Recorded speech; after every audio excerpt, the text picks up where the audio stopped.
But All right.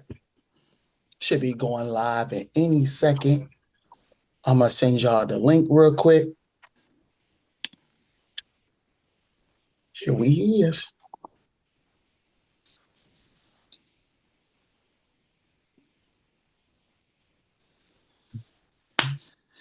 All right. Oh, there it is. I keep forgetting this. All right. That's for y'all. this is what you want people to come to you, right? Yeah, that's the actual live. Put it in the squad chat. That way I can share it faster. Let's see if I can do it through Facebook.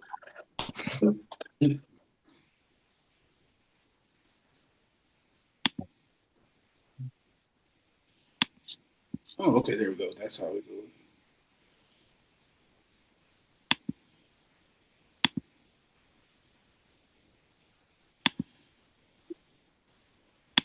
Oh, you said squad chat or Yeah, the actual? whichever one.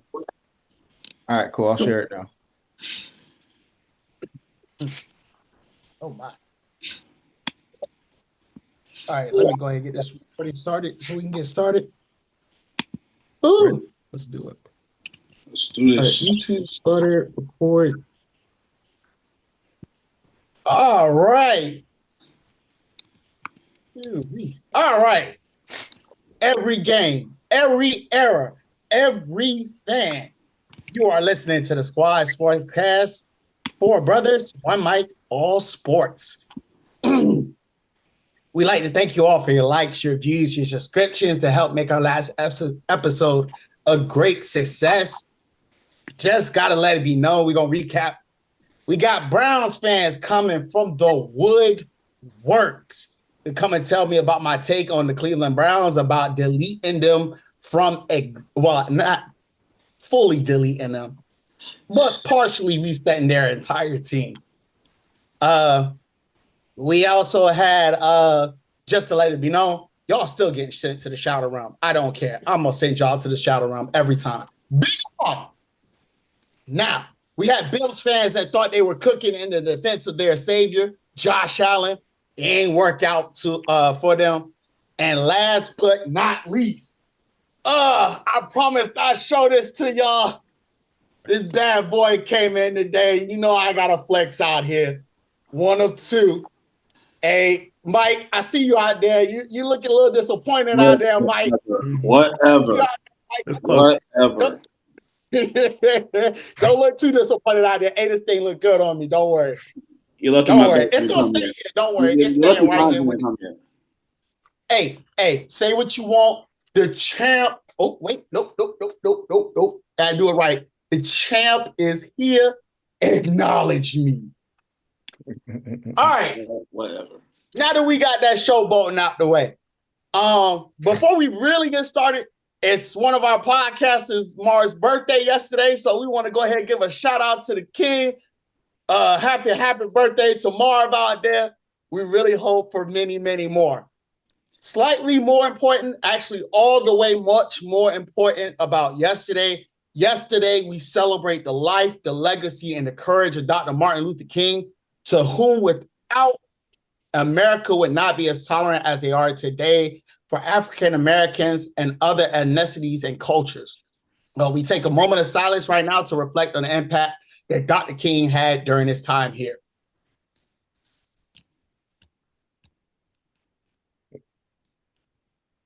All right, let's get into it. Now, number 1, you know we got to come with it. It's fresh off the press. Indiana University is the brand new national champions, getting their first CFP title. It's time to break down the game and bring up some of these highlights. I'm going to start it off with the facts, and then we're going to get into it. First things first, the most important thing of it all, the final score was the Indiana Hoosiers won 27-21. Really, Indiana took an early lead and never looked back. They never trailed in any part of the game. But Miami did have a comeback. They did make it a game. Just a couple of highlights. We had some really, really bad officiating that was going on. A lot of flags that were called, some of them that weren't called. Again, Mike was right on his take on Carson Beck. He got drilled for it, and he was proven absolutely correct. He had some really bad passes all game long. The final interception with about 44 seconds left sealed the deal and clinched the championship for Indiana. Special teams got home for a touchdown late in the third quarter, although they had good pressure the entire time on special teams. Their defense was great, just as I predicted. We have some concerns, even though Mendoza won it, we do have some concerns. And even though there are some concerns, Mendoza did have a spectacular fourth down run. And the last but not least, Indiana winning this title becomes the first college team to go 16-0. We have a couple teams that went 15-0. Georgia being, I think, the last one to do it. But Indiana Hoosiers are now 16-0, the first collegiate team to do so. So what's the impact to this game? What's your thoughts? I'm going to start with Mike because they drug your boy through the mud. Mike, lead us out. Let us know what you think about the game. As you saw me say, I clocked it. I tried to tell y'all, first off, that Carson Beck was overrated. Not only was he overrated, you shouldn't believe in him. At one point, prognosticators were saying that Carson Beck was in line to be the number 1 overall pick. Of course, this was before the season. The season showed, though, that he never deserved to even be in that conversation. He's probably a best of 4th round pick this year. I will say, and I have to take back the negative criticism that I have for Miami, I have to give them respect yesterday. That defense came to play. Ruben Bain is easily a top 5 pick, in my opinion. Mark Fletcher, other than swinging on the defensive end after the game, had a fantastic game overall. I think he's coming out, if I'm not mistaken, this for next year. I have him probably around in about a 3rd round pick range. But I'll tell you, that brother is dynamic. What I'll also say, though, it's the play of the game. The play of the game, Fernando Mendoza on 4th and 5. I know this is going to break your heart, Jordan, but on 4th and 5, quarterback draw. Do you know, first off, shouts to Kurt Signetti. Do you know how bold you have to be in the national championship game to go for it on 4th and 5 and call a QB draw against that defense? My man's got balls the size of watermelons. I swear. That was a fire call. And not only was it a fire call, it was executed so well. Because here's the thing. The offensive line for Indiana was getting ran over. None of them really look NFL caliber to me. I mean, they'll probably go 5th, 6th round at most, but they don't look top caliber. Miami had 2 of the top tackles that are coming out, and they had 2 of the top ends that are coming out. Where Miami got let down at was their linebacker play. They weren't running a QB spy enough to play against Fernando Mendoza. I actually have an NFL comp for Fernando Mendoza. I know you asked me this morning, and I was like, nah, that's not it. That's not it. I was looking around, and literally right before we got up here, it came to my mind. I said, oh my gosh, that's exactly it. Fernando Mendoza is Chad Pennington. That's exactly who Fernando Mendoza is. Got about the same size, similar arm strength. Chad Pennington was also picked in the 1st round. Fernando Mendoza's, of course, going 1st overall. Chad Pennington had a letdown of his career, but had a couple of moments where he really shined. He played for a terrible team and playing for the Jets, but he had a pretty long career. He was mobile. He had the size. He had significant arm strength, but not like Josh Allen level of arm strength, right? Or Byron Leftwich level of arm strength, Big Ben level of arm strength. But he did have a competent arm. Chad Pennington in today's NFL would probably be a Pro Bowler, to be honest with you, similar to what I think Fernando Mendoza's ceiling is. Do I think he'll be an All-Pro? I don't. He's going to be more than likely drafted by the Raiders. They don't have a team good enough to actually put him in that All-Pro type of position. But do I think he'll have a better rookie year than Cam Ward? Absolutely. I think he'll have a better rookie year than any of the quarterbacks that got taken last year in the first round. That's my take, and I'll pass it back to you, brother. All right. Oh, you already know. First things first, I don't think those linebackers going 5th and 6th. I think they're going 6, 7, 6th round, 7th round. Hey, don't judge me. The young kids got me on this. Either way, the only other thing is Malachi Tony, wide receiver from Miami. I do believe he's also special as well. I do believe, like, my projection is probably like 3rd or 4th round, maybe 2nd. It just depends on what team needs that. I'm sorry, it might be the wide receiver, whoever the wide receiver is. I think it is Malachi Tony. But yeah, that was him and I forget, Mark Fletcher. Yeah, him and Mark Fletcher. They're going to be special from Miami if they decide to go to this NFL. They should be good picks for a team. I actually agree a little. I disagree a little bit because we got to keep it in perspective here. There was a lot of passes that, to be fair, Miami couldn't capitalize on. There's a lot of passes that Mendoza threw that, honestly, if I'm looking at it at the NFL lens, it's getting picked. Like, there was a lot of ill-advised passes that was getting thrown out there that should have been picked and probably ran that for 6. Also, a couple of other things. One key instance, you have Carter Davis missing a field goal, which forced them to have to go for a touchdown, which, threw that in perspective. But I'm not going to talk too much. Jordan, it's your time for your take. What happened on this game? I mean, you can't forget about that block punt that was for the touchdown. I didn't even realize this said Miami on it until I put it on. I just like the color. But nonetheless, good game. Miami, they did their thing. They played great on defense, but it was just those key plays like the missed field goal, the punt blocked, the interception. Those main things kept them from winning because I feel like if they capitalized on those, they would have done good. Because I'm looking at their stats. Indiana ran the ball almost 50 times. 50 times. If I'm still looking correctly, 45 for 131, barely 3 yards a carry. So their thing was to win by attrition. Otherwise, I don't think they would have won as handily as they would have, as Miami possibly could have. Miami had 5 yards per carry. They did their thing on offense. It took a while for them to get things rolling, but when they did, you really couldn't stop them. It was just about holding on to keep them from getting into the end zone. I think one thing that messed up Miami was their miscues on penalties, because if I'm correct, they had 7 to Indiana's 5. And there was one in the last minute. It was a false start. I think it was either false start or delay a game. That was a coaching error right there. Those 5 yards, even though they got the first down, it pushed them back. And I feel like had they been on one accord, they probably would have gotten a better throw or a better chance for a touchdown.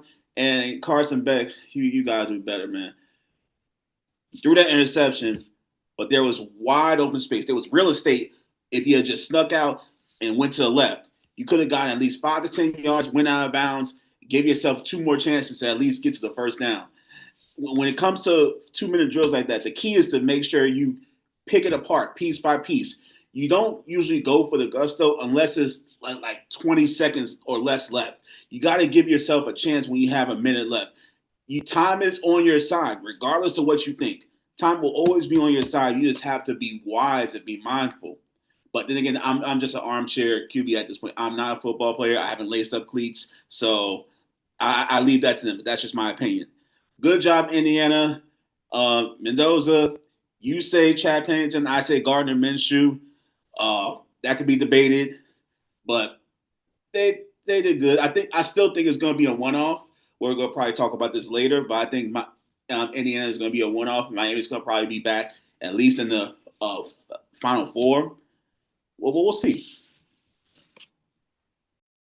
Yeah, you actually alluded to the segue real nice. That's actually the next topic that we have out here. Is Indiana University the brand new powerhouse to beat? or does anybody else have competition out there? Keep in mind, we had breaking news earlier today about Mendoza's brother getting in the transfer portal and going to Georgia Tech. So let's talk about it. Is Indiana repeating, or are we getting new champs? I'll lead off with that. In the NIL portal, I don't know that another team is necessarily repeating. I think it's extremely difficult with the level of turnover and transfers that you have year to year to consistently repeat. What I will say is that the champ's going to come from the Big Ten. That's what I'm going to tell you. Definitely not the SEC. Definitely not next season. That's the facts. Now, what I will say is Alabama has a cupcake schedule next year. So they'll probably, unfortunately for all of us, be in the playoff, but they'll probably get bounced in the playoff again. So don't worry. They'll be ready for you. I'm telling you in advance, right? What Alabama for? They had nothing to do with this. Listen, I gotta just tell you the facts. He asked about who's going to win. I had to tell you who's not going to win in order to tell you who's going to win, right? So that being said, um, since it won't be Alabama, all right, what I will say is that in the SEC there are a couple of teams that actually could actually challenge next year, right? And even in the Big 12, Texas Tech, I think it's going to come back strong in the Big 12. I think in the SEC, if Trinidad Chambliss can come back for Ole Miss, I think Ole Miss has a hell of a chance. They played a great game against Miami the first time out there. I think that was a fantastic game. I think Chambliss, he tried to appeal for another year of eligibility, but I think the NCAA declined it. So I think he's probably he did get declined, but there's a lawsuit going right now against the decision, and then they're going to make an decision after the lawsuit. They do, yeah. But if he's able to come back pending the lawsuit, let's imagine that the lawsuit goes through and he's able to come back. The interesting thing is he didn't give enough evidence for his medical red shirt, which is why they got denied. But there were a couple of others that got denied in the medical red shirting this year. That was pretty interesting. What I will say is that Indiana did really well in the portal and did really well in recruiting this year. So I think that they could actually have a chance. The team that I think is coming back and coming back heavy that will win the national championship next year, here you're going to hear it right now. I'm going to tell you right now. The team that's going to win the national championship for 2026 is going to be the Oregon Ducks. Oregon Ducks has Dante Moore coming back. They have talent on every front. They recruited extremely well. They also have a hell of a backup quarterback in Dylan Raiola coming from Nebraska there. I think that that's going to be a great opportunity for them. I don't think Penn State is going to be back me relevant. I don't. Michigan had their scandal. I don't think they're going to be relevant, right? I think it's going to come down to Ohio State. I think it's going to come down to Indiana. I think Indiana's going to get a chance to, again, be in the playoffs. I think they'll definitely be probably a top 7 seed. I don't think they're going to go undefeated again. And then I think it'll come down to Oregon, Ohio State. So I have Oregon winning, and then Oregon will play. Here's the crazy one. I'm making an extra prediction here just for you all to make it easy. I think Oregon will play for the national championship game.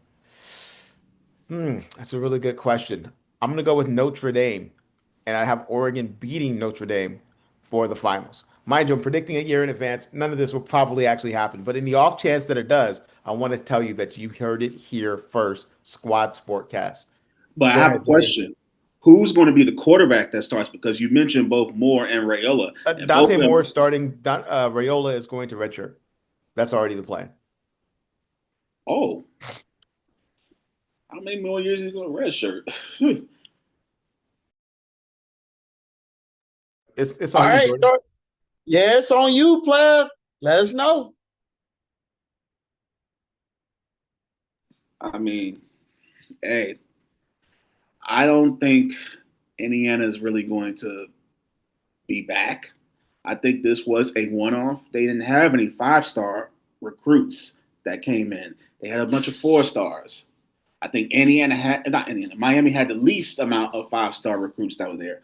So that, of course, winning the championships, you're going to get that notoriety. But I highly doubt that they're going to repeat like they did. I guess it's tough to repeat in any league, but especially college football with, like you said, the portal and the NIL money. I think whoever has the most money is going to win. They're going to put all their chips on the table like it's blackjack and get the best stars because they see the opportunity to get their draft stock up, get the notoriety, get the famous people out there. They're going to do that. Uh, Indiana will probably be back for the Big Ten championship game. I think that'll be if they face Ohio State, if they face Penn State, who knows? They'll be there. But as far as getting back to the title game, no. And any other conferences? Let's see. I still think SEC has something to say.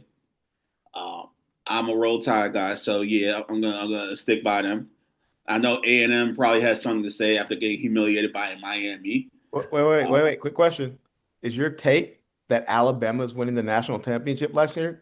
I'm not I saying want to that. know Nope, because it's your nope. squad. Because I just I'm want to make sure that nope. we Because the call it last on the time we made a record. guarantee or a bet that was crazy, you both know what happened. So I'm not going to do that. I'm not doing that again. I'm not doing that again. For those of you who don't know, I've made some really egregious bets in the past, and I've made a resolution to not do that. So here we are. Anyway, I digress. Uh, Alabama, they're going to be a force to be reckoned with. I'm not sure if they're going to make it to the title game. I got to look at their roster and see how it's constructed. Who knows? Nick Saban might pull a mulligan and say, "Nah, we're going to spin the block and get this title again.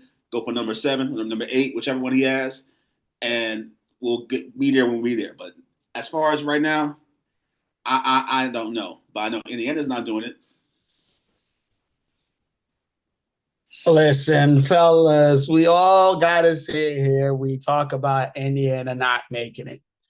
To be fair, somebody has to be the one to say that they have a shot to make it because Kurt Signetti is still going to be the head coach of Indiana. I will be the one to sit here and say he's going to, him being there means that they have an opportunity to at least make it to the playoffs.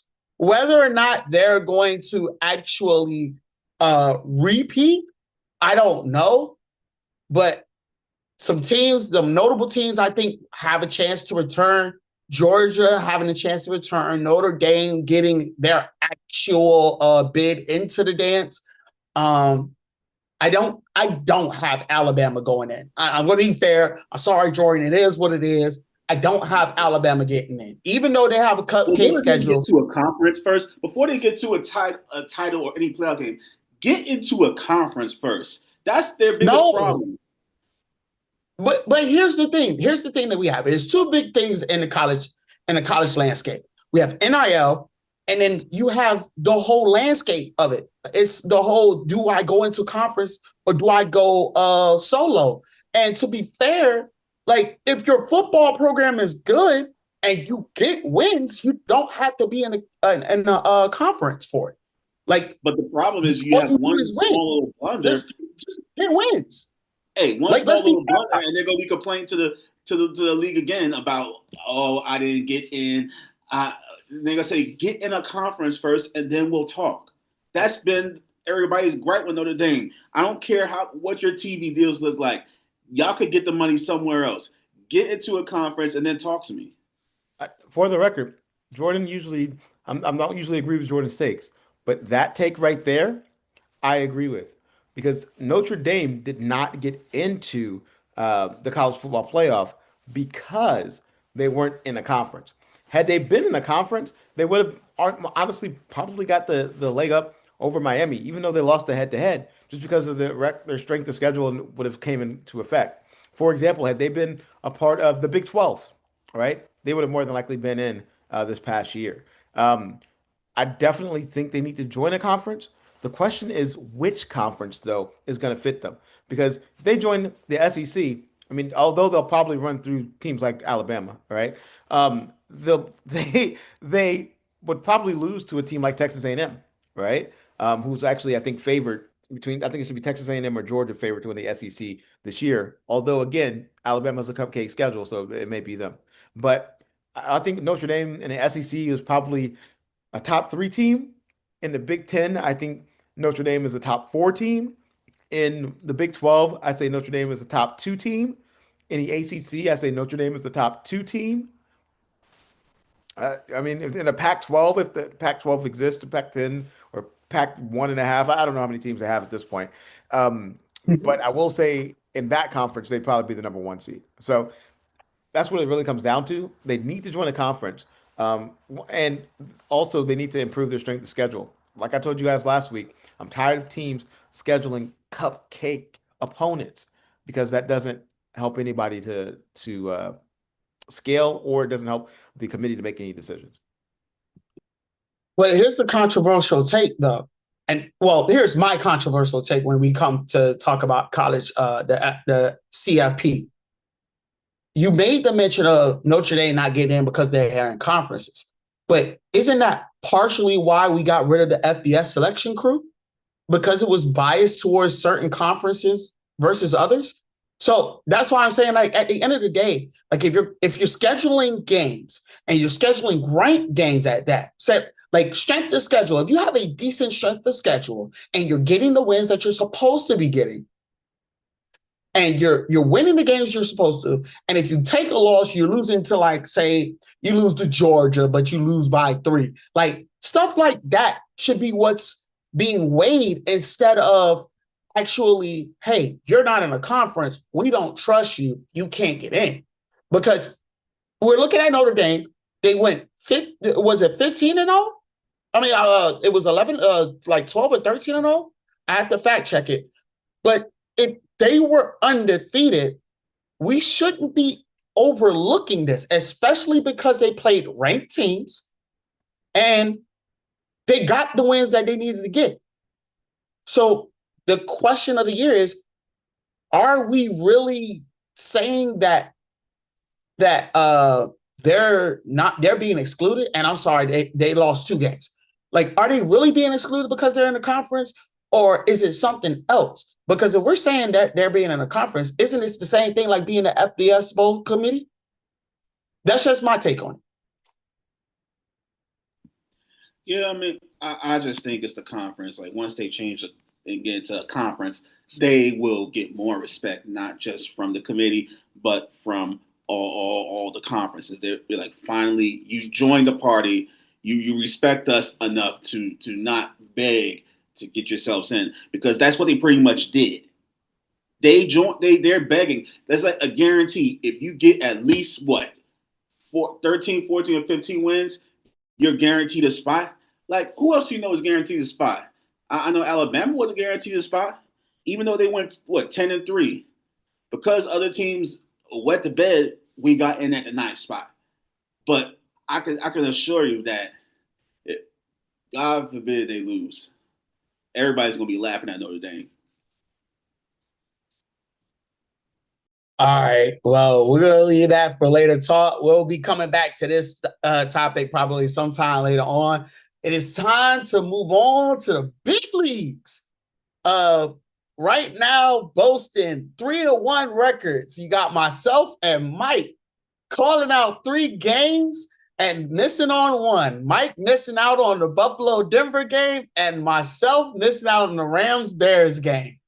So with that being said, Jordan, what was your? Let me see here. What was your take? Because I think you were 2-2 on yours. Let's see here. 2 or 1-3 probably. 0-4, something like that. Nah. And it wasn't 0-4 because he went with me on Denver. So we'll check it out in a little. I'll fact check it in a little bit. Actually, I got it right here. Hold on. Give me a second. I got my notes. It's over here. Oh, no. It's not here. All right. We'll find out at another time. Just know.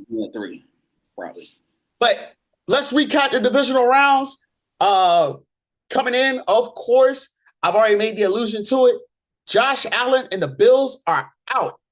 They lost to the Denver Broncos 30-33 in overtime. Unfortunately, we lose Bo Nix to an ankle injury. He is out for the remainder of the playoffs. Stidham is going to be starting quarterback for the Denver Broncos in the AFC Championship against the New England Patriots, who won their bout with the Houston Texans 28-16. A very awful performance again by Drake May. However, the defense was overpowering and more efficient than Houston's defense, who with no offensive weapons, CJ Stroud could not overcome 4 interceptions, leading to some of us, myself mainly, preemptively giving CJ Stroud the possible playoff fraud alert. Moving over to the NFC, you have the Rams, who outlasted the Bears in overtime, and they will be moving on to play the Seahawks, who absolutely destroyed the 49ers 41-6. Of course, again, with no offensive weapons and plenty of injuries on defense, the Niners just could not stop the Seahawks, and overall, they absolutely annihilated them. So let's recap it. What do you think? I'm going to start first because I got this hot take out here. Of course, first things first. In both playoff losses on the AFC side, we had both quarterbacks that surrendered 4 turnovers. Josh Allen threw 2 picks and lost 2 fumbles, and CJ Stroud threw 4 picks. So first things first, I like to keep it honest with myself. When we talked about quarterbacks that was throwing picks, we've had Sam Darnold throwing 4 and 5 picks in a game. Jalen Hurts, 4 or 5 turnovers in a game. We get to the playoffs. If you're committing multiple turnovers, this is a problem. Now, on CJ Stroud's side, he does have a bit of excuse because it's not even relevancy because of his team. It's more so the experience that he has. He did beat the Bills, however, in his first playoff game. So we got to kind of keep this fair. Like, it's not like he doesn't have a win. He don't know how to get there. So even though he was injury prone, like his receivers was injury prone, he lost 2 of his top receivers, which changed the game plan up completely. It is unacceptable as a professional quarterback to throw 4 picks. If we're talking about it more so in Josh Allen's course, you were fumbling the ball, you might have a bit more of a conversation. However, he threw 4 picks. 1, I give him credit for because it went through the hands of the receiver. So I have to put that blame on the wide receiver. But taking that away, you have 3 additional picks that you yourself threw in a playoff divisional round. It is unacceptable. Now, when we go to Josh Allen, I'm going to leave that rant to Mike. Mike, you're going to be last on this, all right? So are we going to let you stew for a little bit before we let you crash out, all right? But on Josh Allen's side, it was all the talk in the world. You even had the fans in our podcast talking about how we're wrong. These are bad takes. Oh, Josh Allen is this, that, and the third. He's going to make it. And then at the end of the day, you have all of this and you don't produce. Josh Allen had reliable receivers. He had a reliable run cast, and he had a decent enough defense that even when he was fumbling the ball, they stayed in the game. And for somebody who we put up time and time again to be elite, this really puts your elite status into question. You cannot go into the playoffs and commit multiple turnovers. Again, we look back into stuff. That is unacceptable. Sam Darnold didn't even throw that many interceptions. Like Brock Purdy, let's look at Brock Purdy's stats. I don't even think he threw that many interceptions. And even if he did, he didn't have enough weapons. So when we really look at it, like it's really like when we start naming people game changers and elite status, when you get to meaningful games, we are in meaningful games in January. You cannot commit multiple turnovers, period, point blank. Now, moving forward to the Rams and the Bears, awesome game. Caleb Williams is really exactly who I called him out to be. He was really growing into his brand and everything. Real bad throw on that interception. It was a bad throw. This was one of the things that a lot of people judged and said, we can't trust Caleb Williams in big moments and big situations. And that proved it. You didn't have to thread the needle there. You had plenty of time to drive down the field. I understand you wanted to take a shot, but that was just poor execution at that point. You really got to know better. We're just not even going to go Seattle and what's it called. It's the rubber match. Seattle said we wanted more, and they had the bigger ones in that match. But Jordan, you're going to lead us off. Let's get your recap on the NFL playoffs and what you think. All right, so I know, Mike, you're gonna have an ether moment when it comes to Josh Allen, but I just got some smoke for the Bills.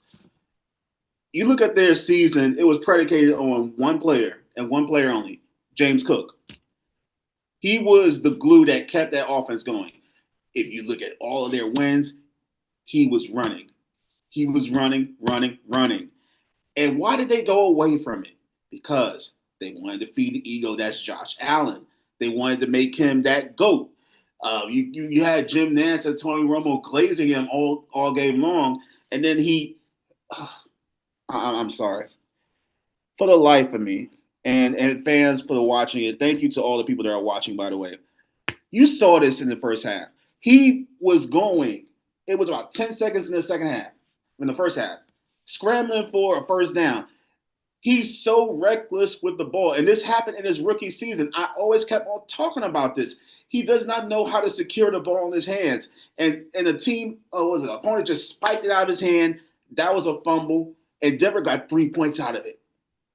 That was a huge turning point because Denver was up by 7, and then they went up by 10.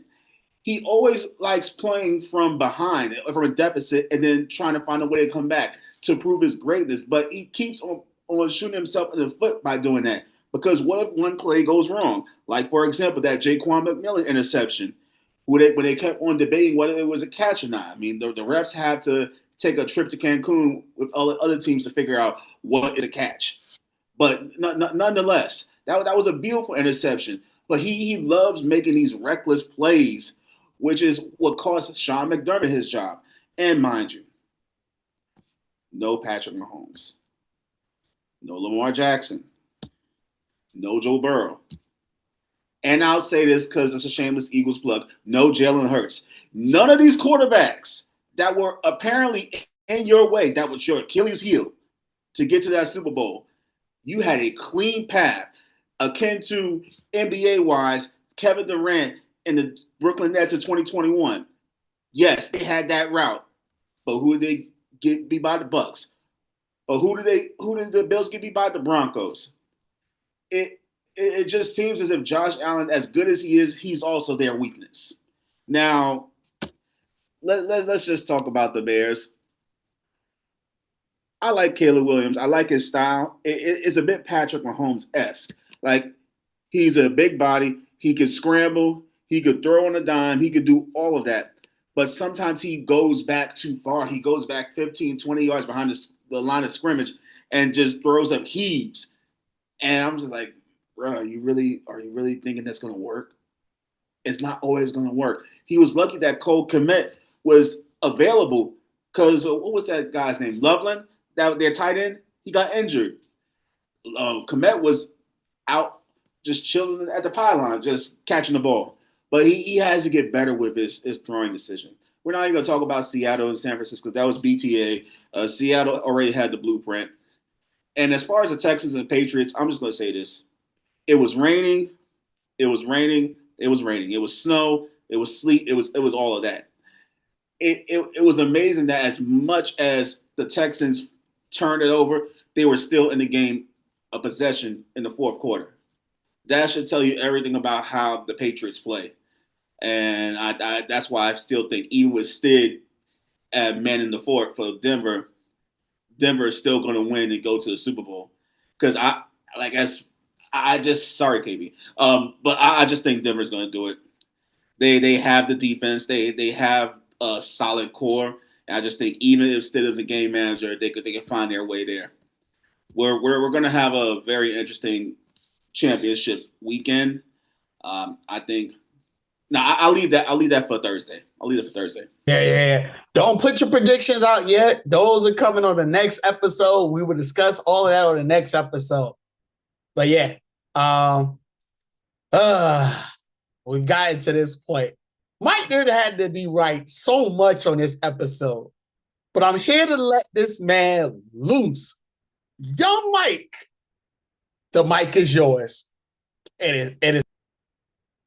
So I'm gonna be calm today. Because I told you so. That I had to start with that, right? Because I had over 3,000 views and comments and likes and shares and all this stuff when I told you that Josh Allen is not an elite quarterback. Now, here's the conversation that I was having later. Well, what is elite? What I'll tell you is that somebody that shows up in the playoffs, here's the take here. Here's the hot take, if you will.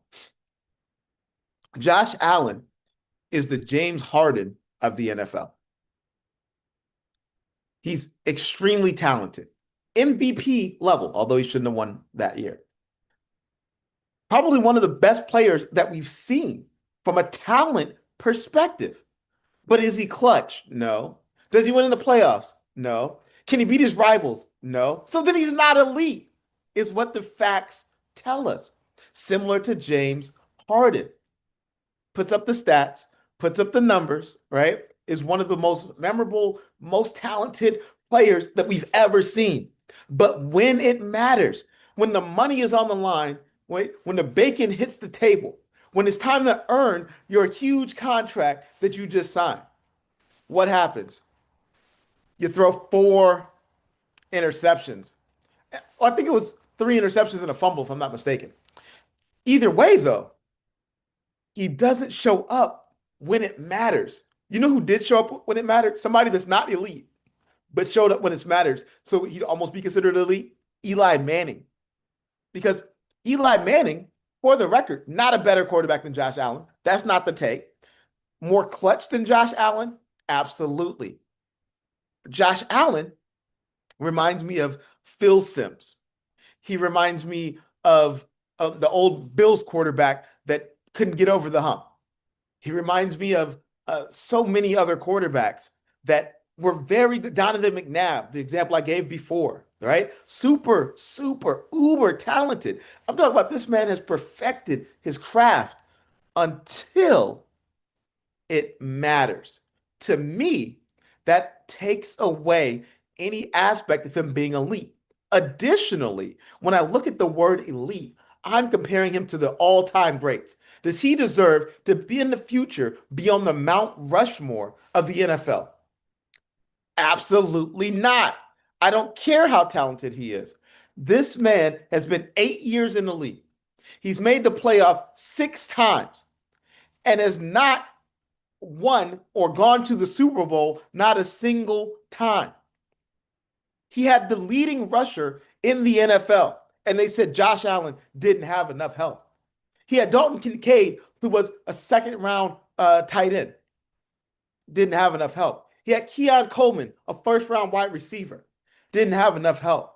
He had Khalil Shakir, who had a resurgent year, had almost 750 yards receiving, didn't have enough help. Had Greg Russo on the defense, didn't have enough help. Had Ed Oliver on the defense, didn't have enough help. Had Joey Bosa on the defense, didn't have enough help. How much help does he need? Okay, sorry, I told you I was going to be calm. My apologies.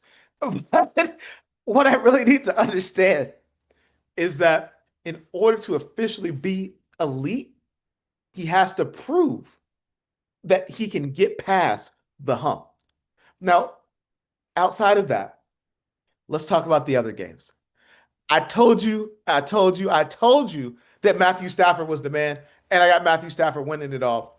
And partially because if Matthew Stafford wins it all, Matthew Stafford is elite. Because at that point, he has 2 rings in the Patrick Mahomes, Jalen Hurts era. Also, Joe Burrow was not elite at all. I don't want to hear any takeaways ever again that Joe Burrow is elite. He didn't even make the playoffs at this point. He hasn't made the playoffs as many times as Josh Allen has made the playoffs. You can't consider him elite because he throws some nice passes. He has Jamar Chase and T. Higgins to throw the ball to. I'm just saying, if you can't gave play weapons defense. to Brock Purdy, You can't play Brock defense. Purdy's a Super Bowl champion. If you gave Brock Purdy Jamar Chase and T. Higgins on the other side, Brock Purdy is a Super Bowl champion. And Brock Purdy was the last pick in the draft. I no longer can accept that I'm injured every year Burrow is elite.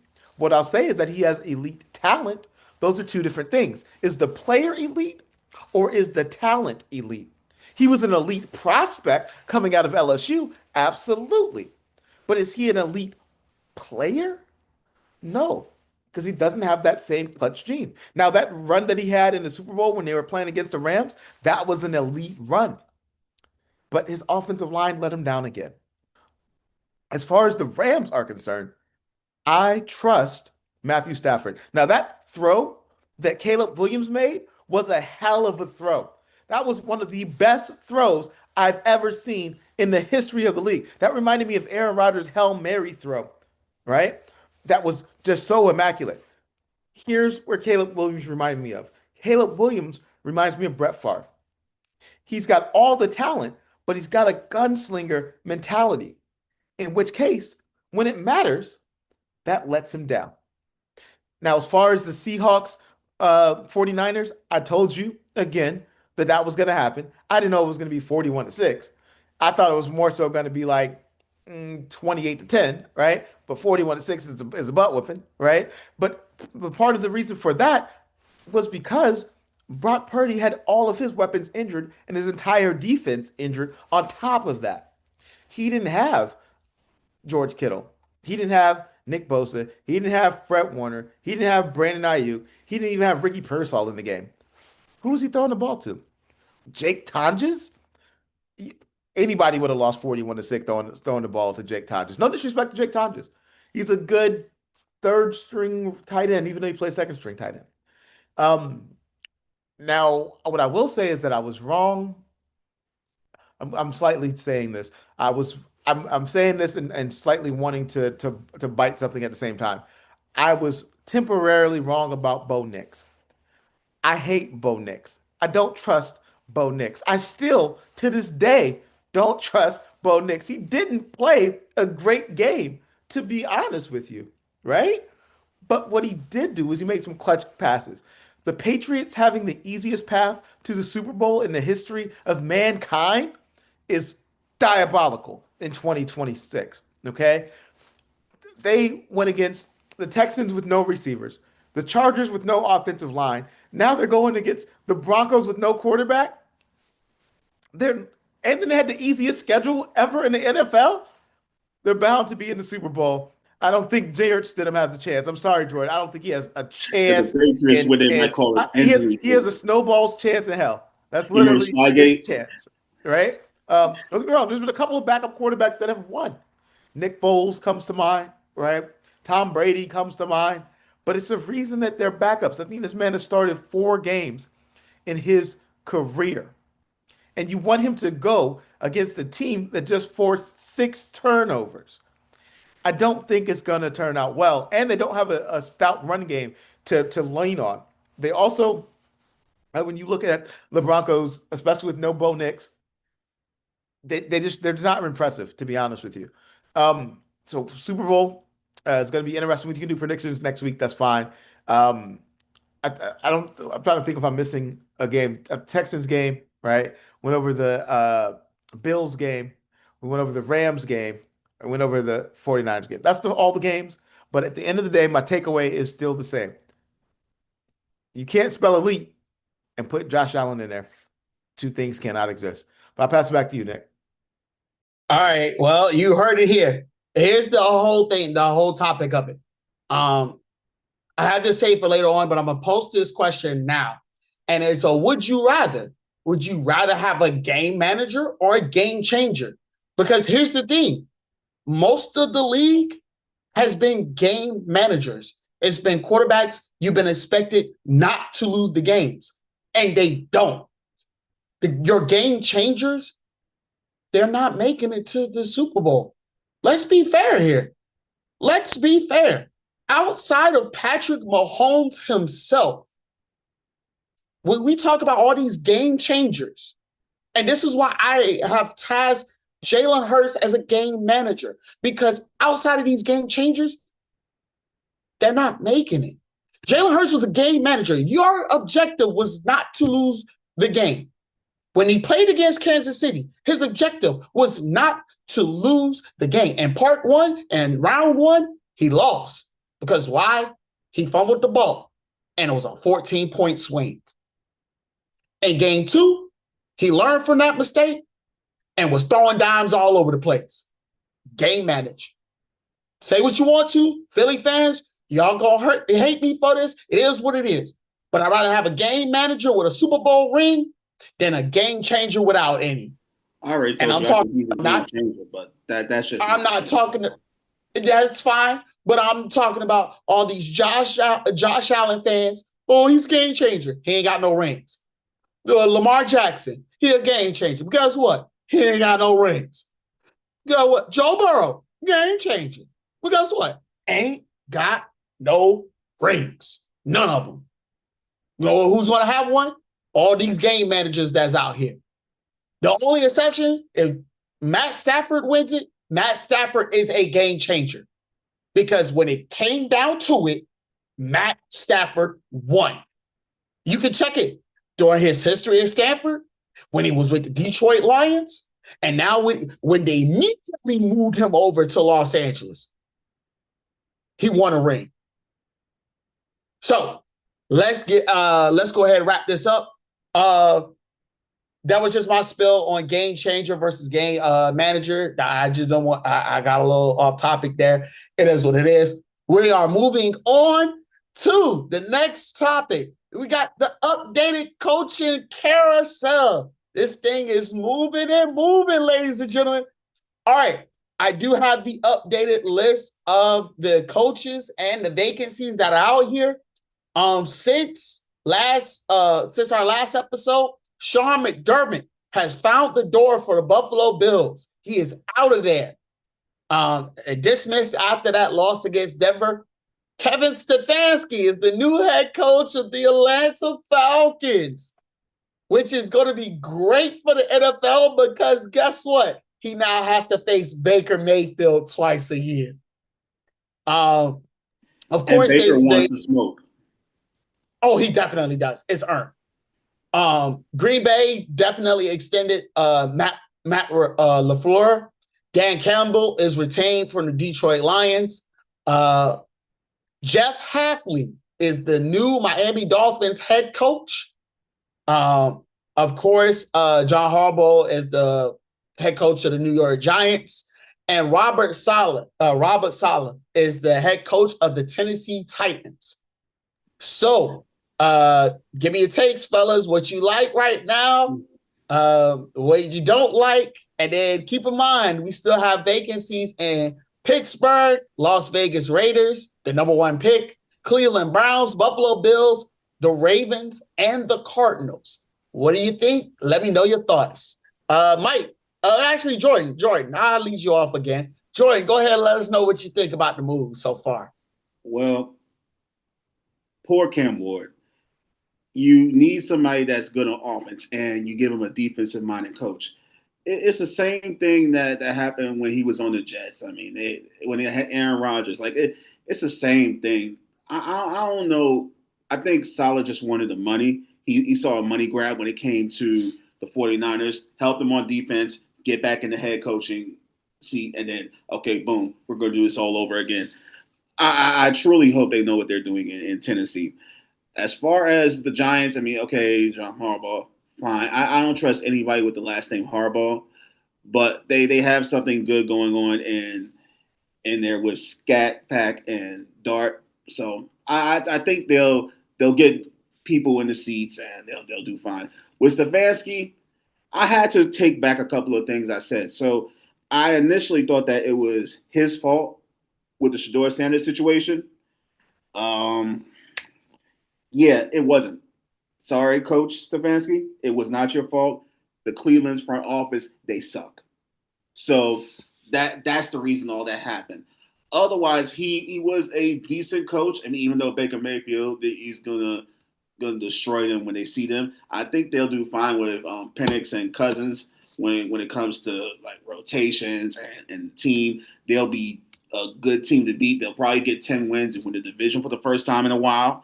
Uh, the It's so funny that nobody's taking the Raiders spot. Like it's just there. I mean, they got the money. They're in Vegas. Like, what more could you want? Oh yeah, I forgot they don't have a team. So that there's that. And then you have what is it? The Steelers.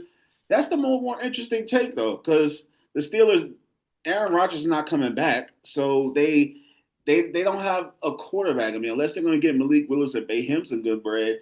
I'm not sure if they're going to go draft wise and get a QB. I'm not sure what they're going to do, but I think it's one of the more attractive spaces. They have the culture, they have the steel curtain, they have the defense, they have everything. They have their one receiver, DK Metcalf, who learned his lesson. Stop touching people in the stands. Hear me again. Stop touching people in the stands. You almost cost your team the division. I mean, even though y'all blew it in the game, regardless, whatever. That's the most attractive look right now. Uh, Miami, or was it Hadley? He was their defensive coordinator for the Packers. So I think defense wise, they're going to be a problem. They're still not going to win anything, but they'll make defenses look great.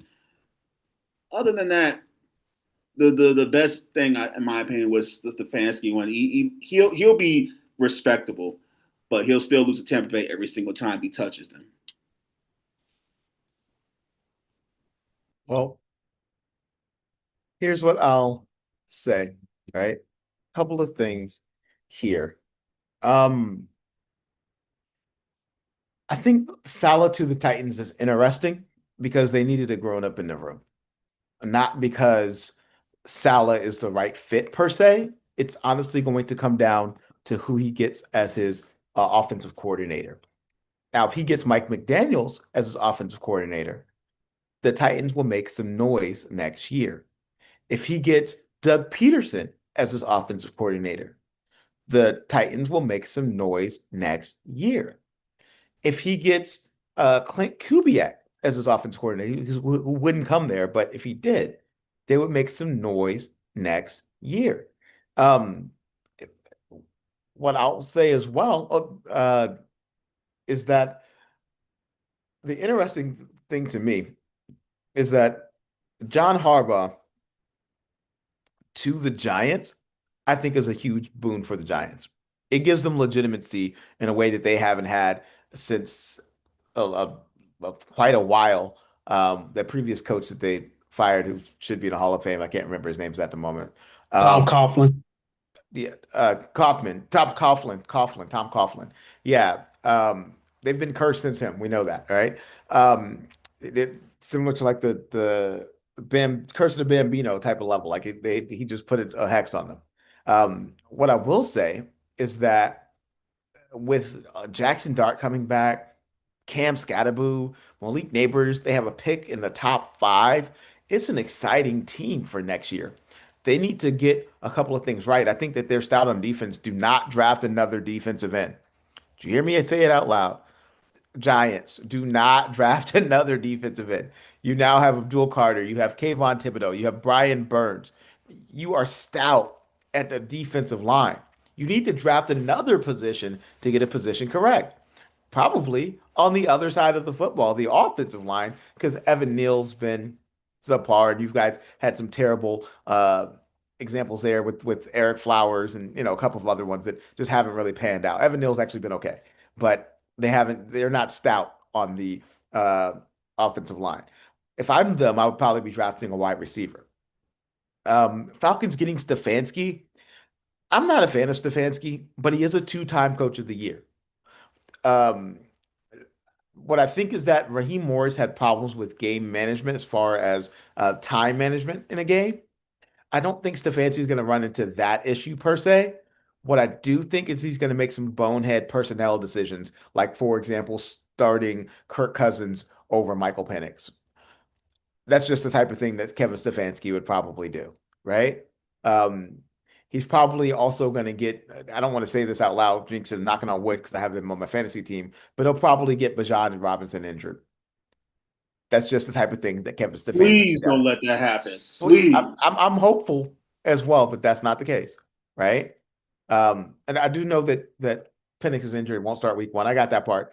My point is that Kevin Stefanski is the type that he would start Kirk Cousins all season, despite how terrible Kirk Cousins has been looking since he got that money.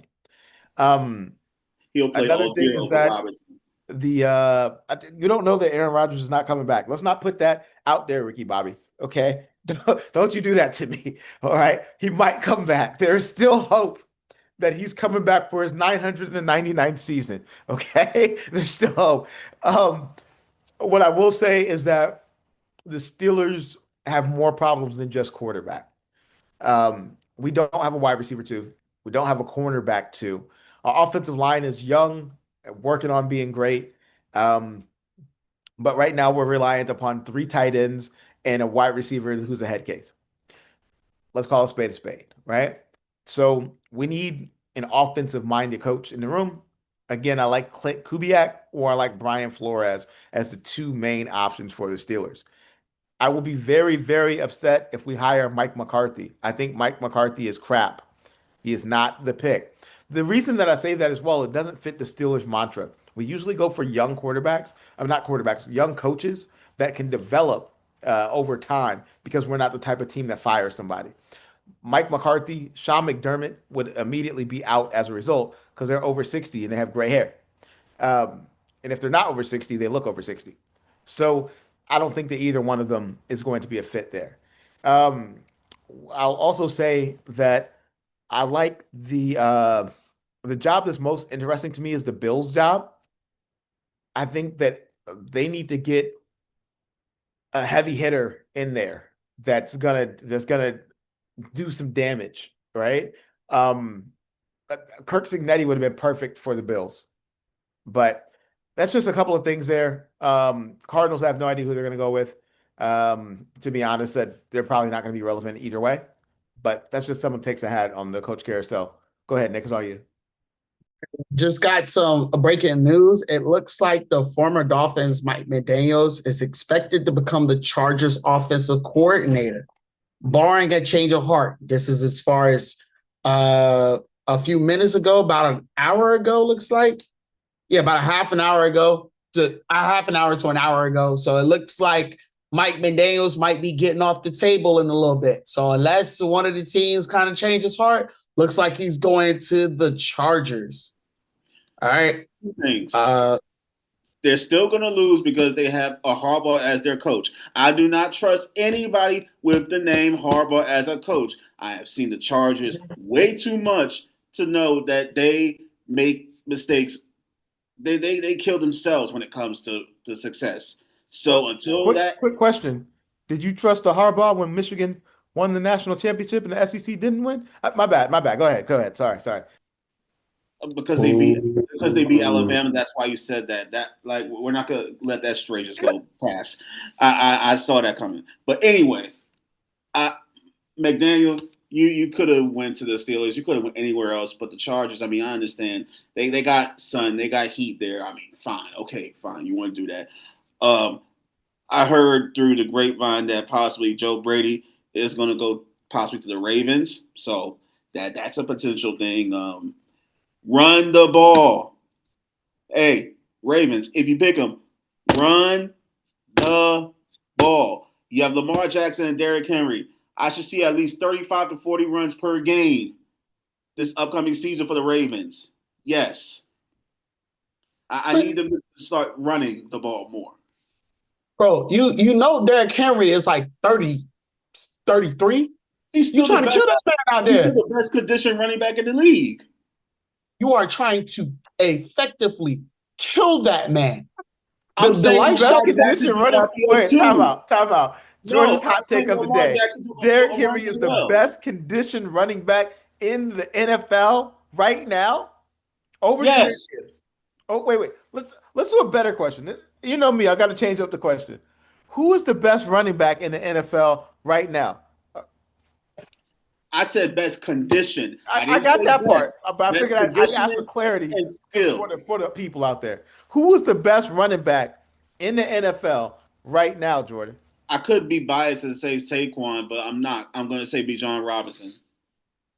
Oh, look at you. Actually, I'll have to give you some shouts to that. I'd say it's between Bijan Robinson, Christian McCaffrey, and Jahmyr Gibbs. It's probably I that saw the in way that order, to Bijan be honest with Robinson you. cooked the Rams a couple of weeks ago. That was filthy. Like it was like Le'Veon Bell mixed with like Marshawn Lynch breakout speed. That was disgusting. Oh my goodness. I'm not going to let you go away from this point of you over here trying to kill this man doing 35 to 40 carries a game. He's You not know doing 35 by himself. Lamar's doing runs too. The fullback will do runs. The RB2 will do runs. The team, they're going to run more. Run Brother. BLT. Run Baltimore. Yes. Run. Brother, they are in the AFC North. They don't do running 20 to 20. Like, well, if he gets 20, that's in 13 full. years, I think it's time to do something different because Mark Andrews kept on dropping balls. The tight end kept on dropping balls. Lamar Jackson's been doing everything he can to help the team win, and they still miss. They had the kicker miss because they didn't want to keep Justin Tucker, but that's another topic for another day. They keep on doing themselves in with that. Just start running the ball. Don't be like Seattle 11 years ago. Wait. Right, Quick point. I had a question. Nick, my bad. I don't mean to interrupt you. I just want you to be aware that if the Ravens run the ball 35 to 50 times a game, which is what you said, that they will not make the playoffs because they will be injured by week 6. I need you to be aware of that. Lamar Jackson, if he's running the ball 15 times a game, you are losing 15 games in a row. It's not because he's not dynamic. That's not what I'm saying. I'm saying that that's the exact opposite of how you're going to need to win right now. Okay, let's put it in perspective. The teams that are in the Super Bowl or going towards the Super Bowl or whatever right now, right? With your Drake Mays, your Bo Nix / Jared Stidham / Cam Newton, possibly. Who knows, right? Who knows who's coming? They may hire Peyton Manning. I don't know, right? Somebody's got to fill in the role, right? Your Matthew Staffords, right? And then your Sam Darnolds. None of these teams are running the ball 35 to 50 times a game, and none of them have 33-year-old running backs who just came off of being injured multiple times. This is when Jordan starts with his stuff. We just turned the corner. This is when Jordan starts with his stuff. Do the right thing and run more. I'm not saying Derrick Henry runs 30 times a game. I'm saying balance it out to where you run between 35 and 50. You can do it. I mean, do what gives y'all success because passing is not really the best thing. Lamar Jackson is elite passing, but the receivers can't catch. The kickers can't kick. Because I get frustrated every time I see Baltimore lose in the fashion that they do because they're the team that can actually run through the AFC. If everything goes right for Baltimore, they should easily be in the Super Bowl contending every year. But they just do something mind-boggling. Like I'm sorry, that was a bit of an event, but just run. Like what did Rich trying to say? Run the ball. Run the ball. All right, Nick, go ahead, bro. My bad. All right. So I was looking up the stats on this because my man Jordan, I got to fact check this. So I need you to understand. You said 35 to 40 in the divisional round. I need you to understand. Out of the winning teams that won, Seattle ran the ball 24 times. Los Angeles ran the ball 27 times, looks like. 27 times. The Patriots, Stevenson won it 16 times. The Texans all ran it for 18 times. So, like, I don't know. Bro, don't give him no facts. He needs 30 to 50 a game. A game. 35 to 50 a game is the formula. And you got to realize, You're looked up a paying. couple of things For the earlier. record, if they do So that, I'm drafting Derrick Henry in the first round in every fantasy league I could possibly get into. If they can just to spite guarantee me. You're doing that 35 just to to spite 50 me. times, No, double the just amount, to double. I y'all, love he's it. doing I this to love spite it. me. I'm telling you right now. And I looked it up a few hours ago. The Bills at some seasons have ran at least 36 times per game for a season. So it can happen. I know it's happened back in the day, but the way the running backs are now, What the year way the did this QBs are happen doing that you for us said now, I 36 still times? think it can happen. Was this past season they did 36 times when they had the league This record? was in recent seasons. Like Well, it was how there. long ago? I need to know the math because your recent might be 1984. I need to know the I math. wasn't This even back when they born had Thurman then. Thomas, you up here talking about 35 times a game. I need to In know. recent memory, Buffalo was in the lead with about 32 rushing attempts per game. The next was Chicago, and then it says the Giants. You have at Well, least this four had to be teams that have back 30. Forte years. So you're talking 2015 because the 20, Bears no, haven't run the ball that 2025. much in a while. No, 2025. Hell, There In were four teams. 2025, There were four teams that ran at least 30 times per game. So 35 is not a stretch of the imagination. you said Before 35 y'all call me to crazy. 50. 50 is the part that I have the problem with. That's more than Hey, that's just hey, this is why hey, we love having Jordan here because his takes, hey, but they be hilarious. Go I ahead, see Jordan. I see the secrets to success. I'm like DJ Khaled. I see the key to success all the time, and these teams just don't do what they need to do. So I'm, I'm giving it to y'all for free. I'm hiring Jordan as an offensive coordinator for the Youngstown State Wesleyan College. here's my thing. 50 times a game I is need my money up front. diabolical. Next thing you know, I you're have gonna say 90 here's times a game or something crazy. This is what Go I ahead, have. Nick. So I have the actual team rush attempts, and I'm about maybe 1 to 2 rush gains attempts off. The highest is the Bills at 32 rushes per game. The Giants, 30.1. The Packers, 29.8. The Seahawks, 29.6. Bears, 29.5. Patriots, 29.5. Ravens, 29.4. Jags, 29.2. Niners, 28.8. So when we look at possibly the like top 10, we're looking at about 28 to 30 per game. So he's not completely off, but we're not running Derrick Henry 30 times a game. Let's just listen to me. I just wanted y'all to both say that I'm not that far off. Thank you very much. That's all I wanted y'all to say. Time out. I said you're completely far off. Nick is giving you credit because Nick loves you. I'm gonna tell you the truth because I love you. 50 times a game is ridiculous for any take, period. I don't care what sport. I Bills don't care ran if it you play 35 Madden. times in the last 50, 3 games. you said 35 to 50. The Bills ran it 35. 50 being a top end. 50 No. times in a game to run the ball? What I'm trying to tell you is I hope that they do it so I can draft Derrick Henry in the first 50 round. times may be crazy, but still, at least 35 is doable. You're better off than throwing it into triple coverage. Oh, my sorry, goodness. Jalen Hurts. You're better off God. you're throwing Hey, look, triple coverage. you That's still said it, not bothers me. us. Mr. Rock, Understand. Jordan, you can't have flashbacks right now. My man That said, still Jalen bothers Hurts. me. Triple coverage. I'm so Go glad ahead, Nick. Kevin Go was ahead. fired.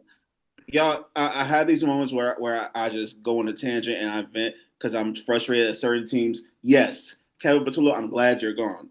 Tell my quarterback throwing the Hey, what's wrong with you? we like the past be the past. Stop bringing up irrelevancy out here. We Hey, don't under the pressure. The guy below me does it with Alabama every single time, so I gotta get mine. No, Alabama recently lost. This is different. Yeah. They recently lost this year. They recently lost last year. They recently lost the year before that. I'm just saying. Hey, They have look. this streak right now. It's the best streak I've ever seen in my life. I'm gonna go ahead and I'm gonna continue the L's you're gonna have to take, Jordan, but not in the way you think. Only because you made mention about the Raiders and not choosing a head coach yet. But here's the thing you have to understand: the Raiders have the number 1 pick in the draft. They also have a new head coach. They have They need a quarterback. They from top down, like they got owner, they got head of personnel or GM, whatever they got. After that, you got needs at Offense coordinator, because you don't know who that's going to be. Defensive coordinator, you don't know who that's going to be. Head coach, quarterback, you need receivers. You need an offensive line. If we talk about what we talked about last week, full resetting the team, the Raiders are already pressed that reset button because most of their people are gone. So when we look at the Raiders, I'm not surprised that the Raiders haven't chosen a head coach yet. I'm actually glad they're taking their time with this because now you're talking about the next 5 to 10 years possibly, or at least in a short-term plan, you're looking at the next 2 to 5 years of what's about to happen. Like, are you going to be relevant or are you going to be like the Cleveland Browns who just stay irrelevant because they don't know how to draft the head coach? They don't know how to draft the quarterback. They don't know how to start a quarterback. They don't have a receiver. They don't have an offensive line. They barely have a defense. You can claim number 2 all you want. Matter of fact, Cleveland Browns, y'all can claim number 2 on your defense all you want. It got you 1 win, and that was against the Green Bay Packers. You got the Steelers on a short week because I guess they decided, did Joe Burrow? No. He played for the Bengals. We're not worried about that. So he played for the Brown. Joe Flacco had to play for the Browns first, lose that game, and then transfer over to the Bengals in order to beat the Steelers. So again, the Browns are only there. The Browns was only there for mediocrity. But still, I'm gonna get off the Browns. That one of the receivers for the Raiders wanted out and said deuces and went to the Jaguars and got in the playoffs and probably got a bonus. That's how bad y'all are. If it was the Raiders or the Jets, a quarterback decided to say bump y'all and go get that NIL money. You're talking about a team with promise. I don't see no promise. Like, they sick and tired of these promises. They want something to they want actual proof that they're going to be good. And I don't see that with the Raiders. They're not you have to understand, this is not a short-term deal. This is not a, hey, we're going to immediately turn this franchise around. If I am listen to me, look at me for a second. Look at me. Understand the football champion right here. Champion. My champion belt hasn't come in yet, but still. I was 1 game away from the championship in Dynasty. So I'm going to go ahead and flex a little bit for you. Oakland Raiders, I need you to understand. In this draft, you are not drafting for right now. Please do not draft and go all in. You cannot go all in and win. You cannot.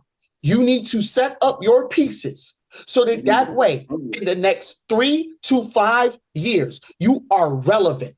You are not going to be relevant in the first 2 years. You need to set your pieces up now so that you can be relevant when the time comes in 3 to 5 years. You have too many gaps. Here. You got Mahomes still. You got the Chargers still. You got the Broncos. When are they going to be relevant? Again, if you draft correctly, you can make yourself relevant in 3 to 5 years. You don't have to win the division. Keep in mind, relevancy can be going to the playoffs and winning a Super Bowl. Keep in mind, the Giants did it twice. Twice in the era of Tony Romo and Philly and the Eagles. In that whole span of the 20-year the NFC champs repeating, the Giants won 2 Super Bowls. And Philly won a Super Bowl. But we won the division. The Giants went as a wild card and won it both times. So again, relevancy does not have to equal winning the division. Go ahead, Mike. I think I can respect what you're saying there, but I think that the problem is that what coach is going to keep his job after losing season after losing season after losing season, taking over a rebuild? They just fired their coach, who's a Hall of Famer, right? After literally he's the first ballot. He won a Super Bowl. He's going to be a Hall of Famer. Let's be honest. Call spade a spade. They let him go after 1 season, knowing that the team was in rebuild mode. So let's just say that they hired the next big name, right? Let's say that somehow, some way, they got Bill Belichick to come back from North Carolina, hired him as the head coach. He's not leaving his girlfriend. He ain't leaving anytime soon. I'm not saying he is. I'm just saying it as an example. I don't think he's really coming. But I'm just saying, like, for that level of name, and you get a Bill Belichick in there and et cetera, and you tell him, hey, we're about to be trash for like 3 to 5 years. But don't worry, we're gonna fire you in year two. And then somebody else is gonna take over. Wait, what type of draw is that? My bad. No. Go ahead. My Let bad. me clarify. Again, only the first 2 years. Like, if you are trying to apply for this Raiders position, you need to understand you have way too many gaps that need to be filled. Again, you gotta pray that you can keep Max Crosby in a Raiders uniform this year, especially how they handled him the last part of the year because he wanted to play. The owner said no, and he was pissed. There's no So guarantee again, he'll be here this September. No, the Raiders did not need to go in the transfer protocol. The transfer portal. That's not about to happen. He'll be there when the season starts. Let's just start there. But what you need to do is you most likely won't find a quarterback in the first round. What you need to do is fix your offensive line, fix your defensive line, like fill in all the gaps that you need to. If you need to go get a wide receiver in round one, go get it. Like, do what you have to do so you can start the rebuilding process because you're going to need it. So that way you can at least look the part. And then that way, when we get to the end of the year, if you're picking top 5, okay, fine. But we know what the problem is. You just need a quarterback. Like, there's a couple teams that's just a quarterback away. It definitely ain't the Browns. Like, it definitely ain't the Ravens. The Ravens got Lamar. Let's say the Cardinals. The Cardinals don't have too many gaps out there. Quarterback is number one. They need a quarterback because I can't trust Kyler Murray to run that team. I mean, if you want to go the backup's name, go with him and then go from there. What's up, Mike? Sorry, I just had a hot take. It's not been corroborated by any source whatsoever. But I'm going to say Kyler Murray to the Steelers. Here's the condition. There cannot be a new Call of Duty coming out that season. That's the only way that we can do the trade. Right now, we are offered a 3rd rounder and a 4th rounder from the Steelers delegation for Kyler Murray on the condition that there is not a Call of Duty coming out next year. That's the only way we can do it. But if so, we in the ball, baby. That's all I'm trying to tell you. Go ahead. I hate to break it to you, though, Mike. I just looked it up. There's a potential launch in October. No, don't tell me that. Don't tell me that. Sorry, Mike.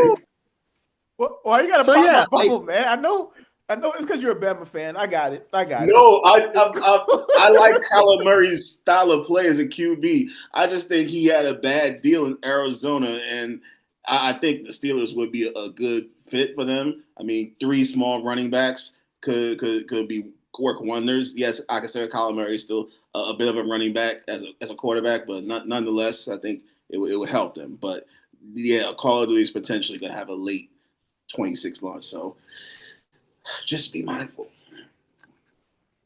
All right, we rescind our trade offer. We rescind our trade offer. Oh God, here this man goes. All right, at least for right now, let's table the conversation on the coaching carousel. Just again, Raiders, please do the right thing. If you can get it, all the pieces in 1 year, go for it. But please. You already heard Mike, Pittsburgh Steelers fans, and Ravens fans. You heard your boy. Don't run that thing 50 times a game. All right, we're gonna move on. We're gonna change the topic up a little bit. The first time we're discussing this. Is it really just me, or does the NBA seems a little dried and played out? Like, just me. I don't know. We've adopted this whole offensive thing. Like, it worked for the NFL when you had the high-end offenses. You had Peyton Manning, Tom Brady, Drew Brees, Big Ben, Jared Goff, Matt Stafford, all these quarterbacks throwing 5,000 yards a season. What most people could suggest a golden age of the NFL. But since the NBA has transitioned over to a more offensive style of play, we're seeing a lot of teams getting 120, 130, 110 points a game. Is it really getting dried and played out? Is the offense getting played out? Do we need more defense? Do we got to go back to hand checking? Like, let's bring it up. And then also, if you had a choice on who's the face of the NBA, who's the new face of the NBA? Who you got? Let me hear your thoughts. Jordan, what? Actually, no. I'm going to move on to Mike first. I want Mike to go first because I'm not trying to hear no Giannis takes right now. Give me a second before I hear some Giannis takes. Go ahead. Go ahead, Mike. I'm not ready to hear that. We not going with that right now. I was not going to talk about Giannis, but go ahead. Mike, the floor is yours. How do you like the new NFL? I mean, the new NBA. Is it really played out? Do you like it? Not like it? What do you think? And then who's the new face of the NBA? I think the NBA is interesting. I am kind of overseeing 150-point games though, and no defense, and everybody thinks they're Steph Curry and wants to shoot a three from half court. I will say that I'd miss the days of super competitive basketball, but I don't miss overtly fouling for no reason and the flop era and etc. What I will say is that the people playing in the NBA now are probably the most skilled people in basketball in the history of the world. They're fantastic. They're talented. They can do anything. They have all the tricks, all the moves, etc. So that part I'm not tired of seeing. I do want there to be maybe more loyalty in some capacities, like maybe more, but maybe not more. That sounds like a weird take. But what I mean by that is that some players like Giannis, who you mentioned, are too loyal to teams that they shouldn't be loyal to. And then other players like James Harden are not loyal enough to teams that they should be loyal to. And I think that dichotomy has played too much of a role in regards to how the NBA is. I don't think it's as popular as football is right now. It's more popular.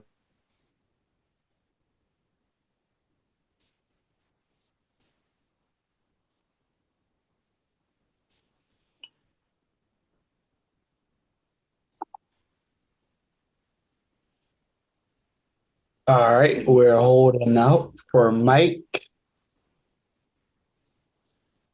I think we have a little bit of technical difficulties. Might be something going on with his laptop. But just to kind of back in baseball, it's probably been in that space for a while, but there used to be thousands where basketball was more popular. I like the NBA Cup.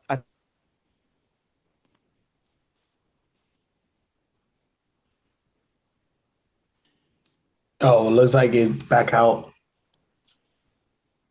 All right, let's wait on him. All right. Yeah. Well, while we're waiting on him, looks like his we got some technical difficulties on him.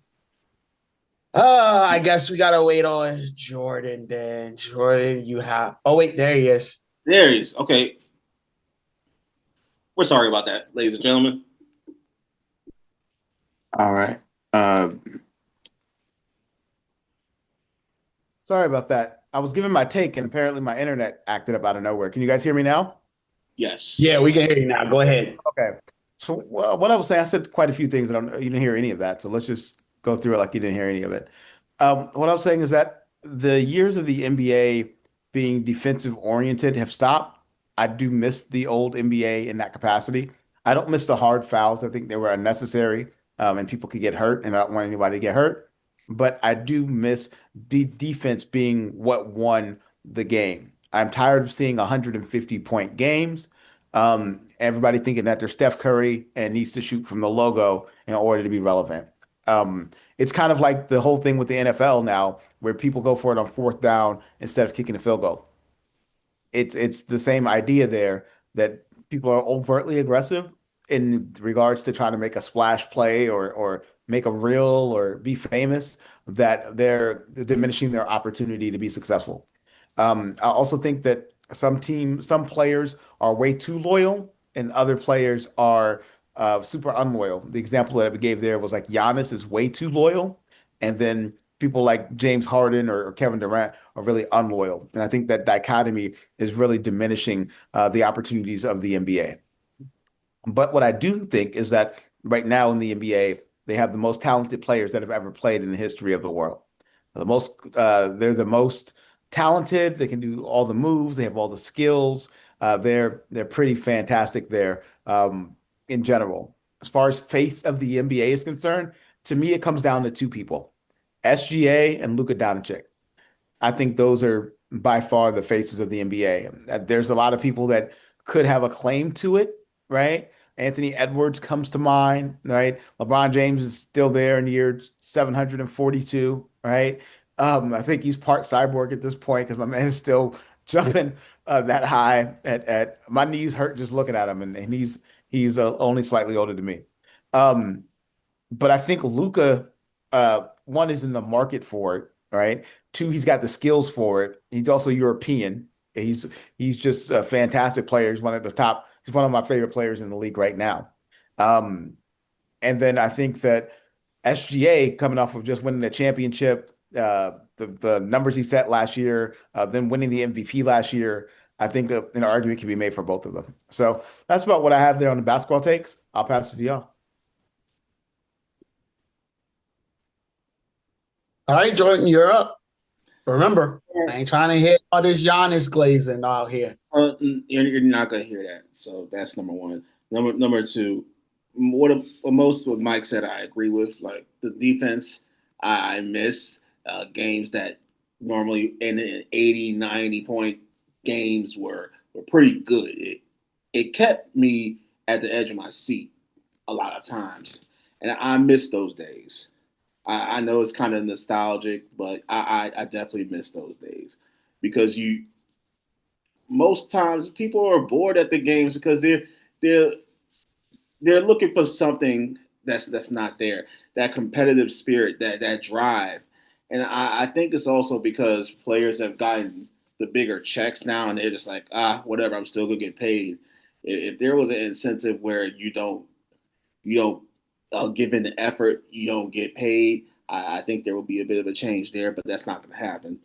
um, I think that in regards to things being played out, yes, the 150-point games are played out. I don't want to see teams just go up like LA Fitness and score 1,000 points. No, I need you guys to act like you want to be there. As far as the face of the NBA, here's the thing about that. There's a lot of players that you could put as a face, but do they want to be the face? They saw what happened to LeBron James, and they're like, I don't want that smoke to be scrutinized for every single second I'm alive. If I breathe wrong, I'm going to be compared to Michael Jordan and how he breath well how he took breaths in space and came back. Like I don't want that comparison. I want to just be able to play ball. That's what happened to Ant-Man. He said he don't want that smoke. He's just going to play ball. That's why KD's not doing it. He just wants to play ball. And it's not that LeBron ruined things in the NBA. It's more the pundits. It's more of the fans that kind of ruin those takes because everybody's has an opinion now. Everybody's stance is so powerful, and now that you have that going on, it don't get me wrong. These front offices they hear everything that's being said. Don't think they're not taking what y'all say into consideration. Yeah, like the fans are just as much as guilty as the players for what's going on. The front offices make decisions because they want to please the fans, but you can never please the fans fully. You got to make moves that benefit y'all and it benefit the integrity of the game. I would love Ant Man to be the face of the NBA because he has the it factor, he has the charisma, he has the athleticism, and he has that kind of old school mystique vibe to him. But he doesn't want it. And until he embraces it, I think the league's going to be a bit of a standstill. All right, let me get my take on this. I've already spoken about this a little bit. The high power offense is kind of losing its edge with everything. Mike did make a great point that we are getting the most athletic people in the entire world, and it does play a factor into it. However, I'm going to go on one of my hot takes of it's all about coaching. And you're going to hear me talk about this a lot in all of these in the next few episodes throughout as we get into the draft, as we get into, off-season moves, as we get into everything. It's all going to boil down into coaching. Are you able to coach this team to, number one, execute on offense, and then number two, which is technically more important, execute on defense? Because defense does win championships, and people keep mistaking it all the time. I understand we just got out of the CFP where Miami was the better ranked, was the better team, and statistically was the better team. Like, when you look at the yardage, Miami outpaced them in all areas. The only part where they messed up is special teams. Special teams got a touchdown, and that was the difference maker in the game. So when we look, but that boils down to coaching. Can we coach some sort of edge out here? And right now, there's no edge defensively, because when we look at like who is holding like an edge on defenses, you don't see it. All of these teams are winning they have 100 points. I want to see a game like 89 to 90. Like that shouldn't be, or 100 to 90. Like, it's something not unheard of. Like, oh, we're getting to the point now, it's just, okay, we're just going to keep scoring and scoring and scoring. And it's honestly, when we get down to the fourth quarter, who can make that one stop? Like, it gets boring out of here. Like, it should be at the point where you're earning your baskets. This is why the Spurs was looked at as a really great team for all of the 2000s era and most of the 2010s, because Coach Pop taught defense. He taught ball movement. Like, they were passing the ball like a good 15 times, trying to get the best look out there. It was either going to be a high percentage two, a dunk, or like, you don't know where it's coming from. Nowadays, just like Mike said, you got people just chucking up threes just because they just feel like it. Like, at this point, we're passing the ball to get a three-pointer, to shoot it, and if we don't get it, we get a rebound and an easy layup. Like, that's all the NBA product is now. And some people are gonna be in the comments like, oh, you're not watching the games and this, that, and the third. But let's be perfectly fair about it. We have not seen these many threes in the NBA era ever. Like, when Ray Allen was starting to do it, he was one of a kind. When Steph Curry started to do it, he was one of a kind. When Steph Curry started to win championships with it, however, that's when it changed the landscape of the NBA. And to be fair, it's exciting to see. But when everybody is copying it, like, we don't have extended, like, we don't have the exotic looks, the exotic plays, the triangle offenses of the 90s and early 2000s. We don't have all of that. Like, yes, we know you're playing zone. We know you're playing man. We know you're playing ISO. Like, honestly, it's just a big ISO game. That's all it is. Whose ISO is going to generate more points at the end of the day? Moving forward, if we're looking at the face of the NBA, I do have my pick on Anthony Edwards right now. Outside of his off-field, off-court affairs, I do believe he is a good face of the NBA. He had his Cinderella run, and a lot of people root for him. It's hard not to root for him on the court. At the end of the day, when we look at the face of the NBA, it's got to be somebody loyal to the team, loyal to the court, somebody that's, genuinely a good person, and who's going to play they're going to play their heart out every single game. They're not load managing.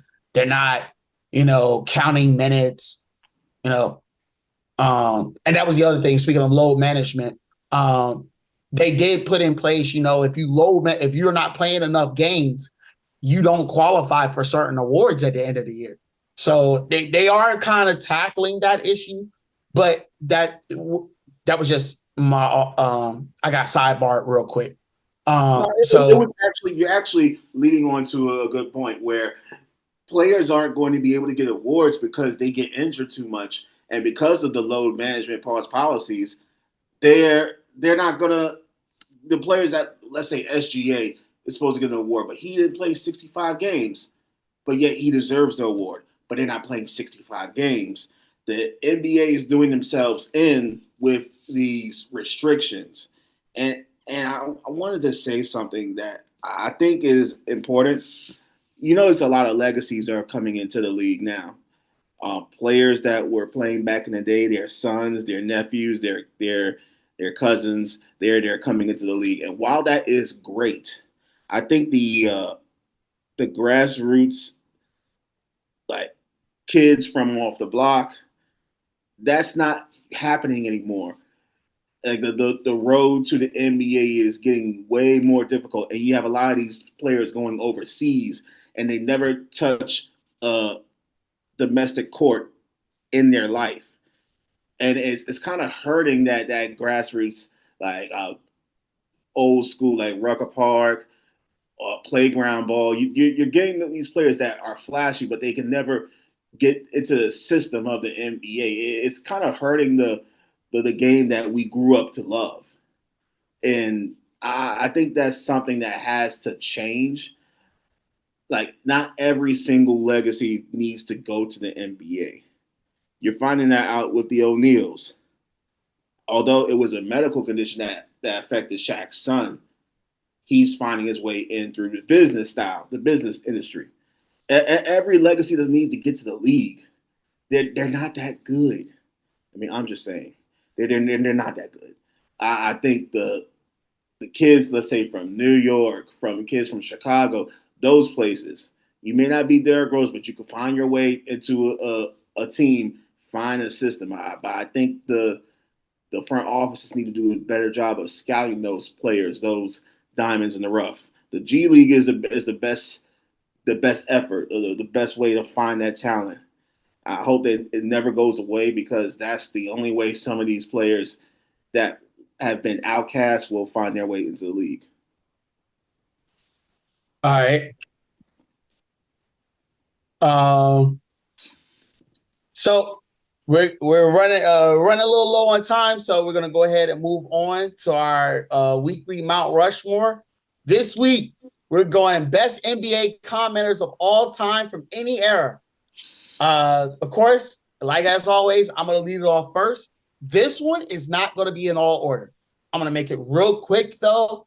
I have some quick notes, but I want to make it as quick as I can because after our Mount Rushmore, I got that rapid fire out here, and the fellas, you are not prepared for the questions I have for y'all. All right.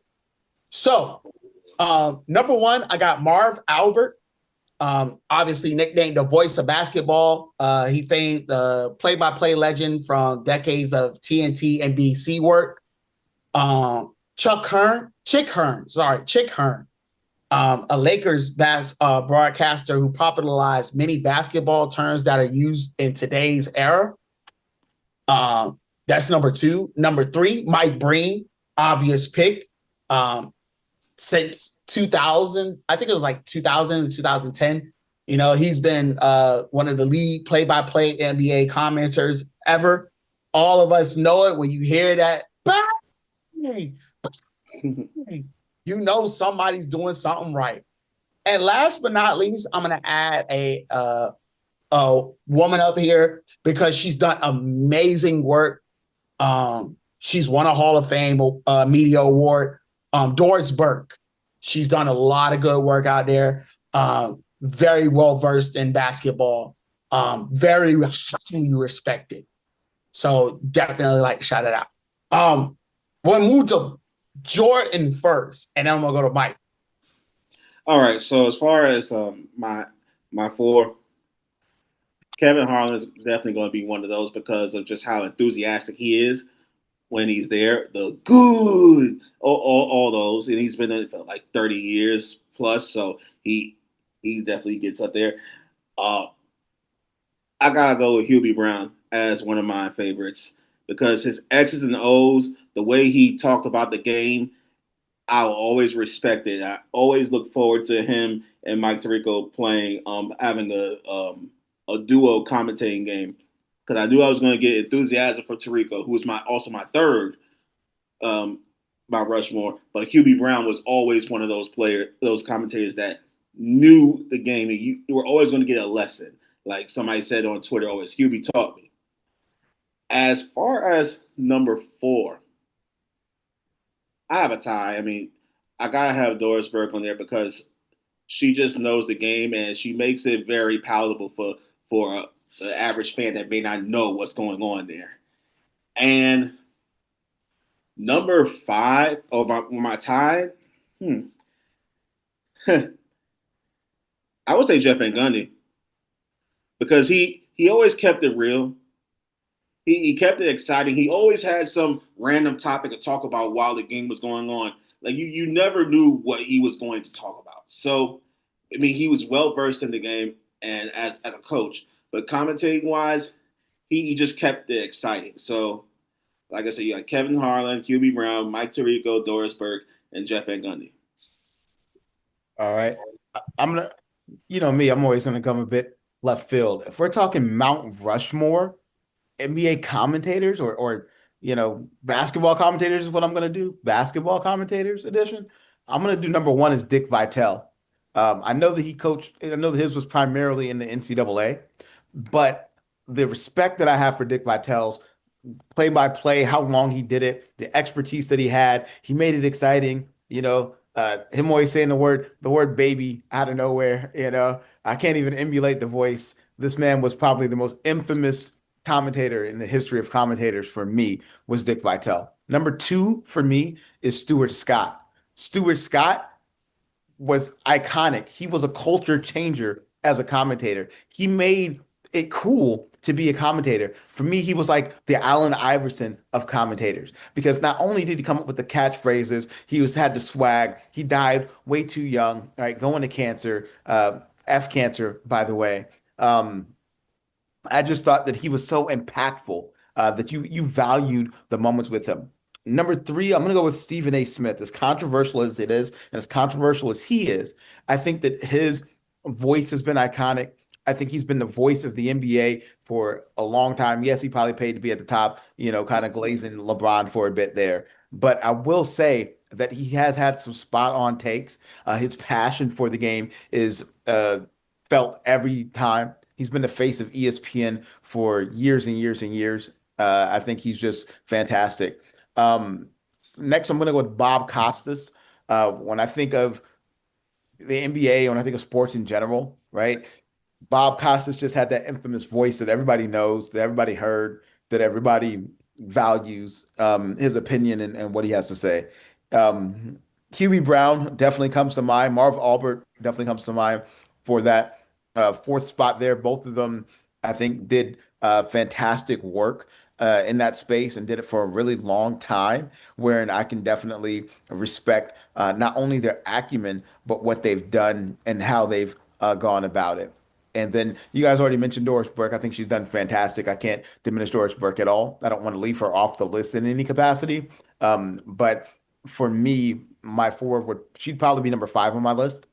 Just talking about commentators, because when I think of commentators, I don't watch enough basketball in order to be a super aficionado in this capacity. I watch quite a bit, but I'm not the most dedicated from an NBA perspective, or even a college basketball perspective. But the ones that I mentioned are the ones that I think about when I think about commentators and I think about basketball. So that's my list. Hopefully that helps. Let us know in the comments who's tripping, who's right? Who's got it going on, who doesn't. We definitely appreciate y'all's feedback there. But I guess we go to the rapid fire. We're ready whenever you are, brother. Yeah, man, you got me on it because I'm hurt. I couldn't remember Dick Vitale and Stuart Scott. Like, I gotta bow to your list right now. Like those two right there, they're definitely, they shaped our not only childhood, they helped get us into basketball, to be fair. Like It really did. All right. So rapid fire. Here's the rules. So there's only 2 of them. There's no it depends. And if you hesitate, you got to choose the worst option. All right. You got 5 seconds. If you hesitate on those 5 seconds and you get down, you got to choose the worst option. So, Jordan, I'm going to hit you first with this. So, number 1. What? Okay. I don't know what it like. Okay. I don't know why that hand is. Oh, there it is. Okay. So, Jordan, number 1. Would you rather have Kobe and Shaq with no ego trip, no alpha male, like no issues about who's number 1? Or would you rather have Jordan in the 90s with no gambling addiction? Kobe and Shaq. Mike? Kobe, Shaq. All right.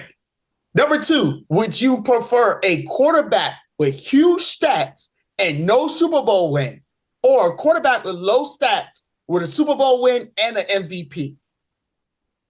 Jordan? Quarterback with stats. Give me the ring, baby. Give me the ring. That's what I thought. Somebody got to take this ring.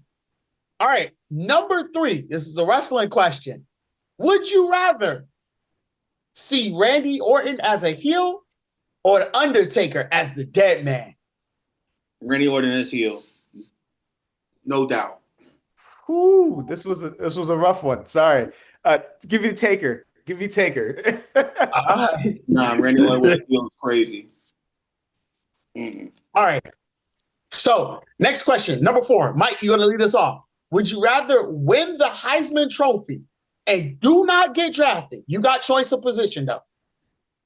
Or be 3rd runner-up and a first-round draft pick? First-round draft pick. That's easy. Give me Randy Moss's career over Charlie Ward. Absolutely. Jordan? I'll rather go with Heisman. I'll be remembered forever.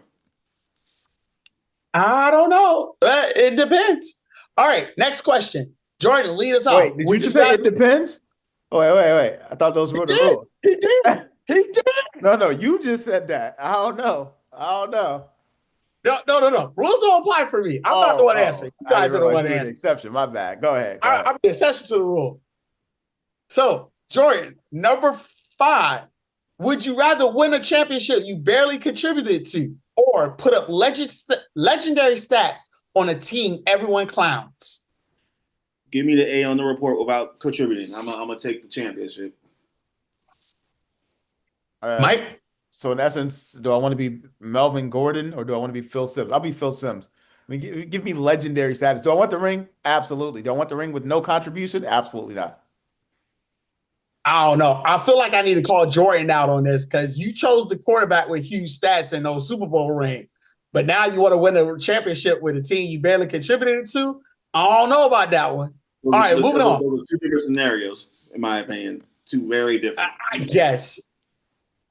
All right, Mike, would you rather guarantee a title to whatever city you want, but be remembered as a villain, or never win it all, but be universally respected?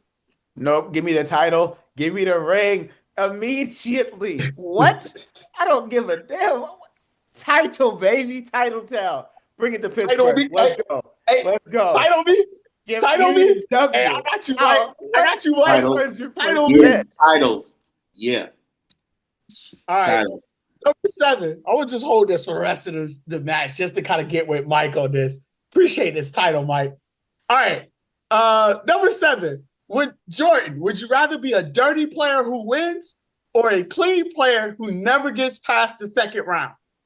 Dirty player who wins. I mean, what? Dirty player who wins. Integrity is do the right thing, but give me the dirty player who wins because championships are bust, baby. Give me the ring. Hey, look, Mike, at least you straightforward on it. Ring me. All right. Now, stay with me, Mike. Would you rather have an elite defense but no offense, or an elite offense but no defense? Defense wins championships.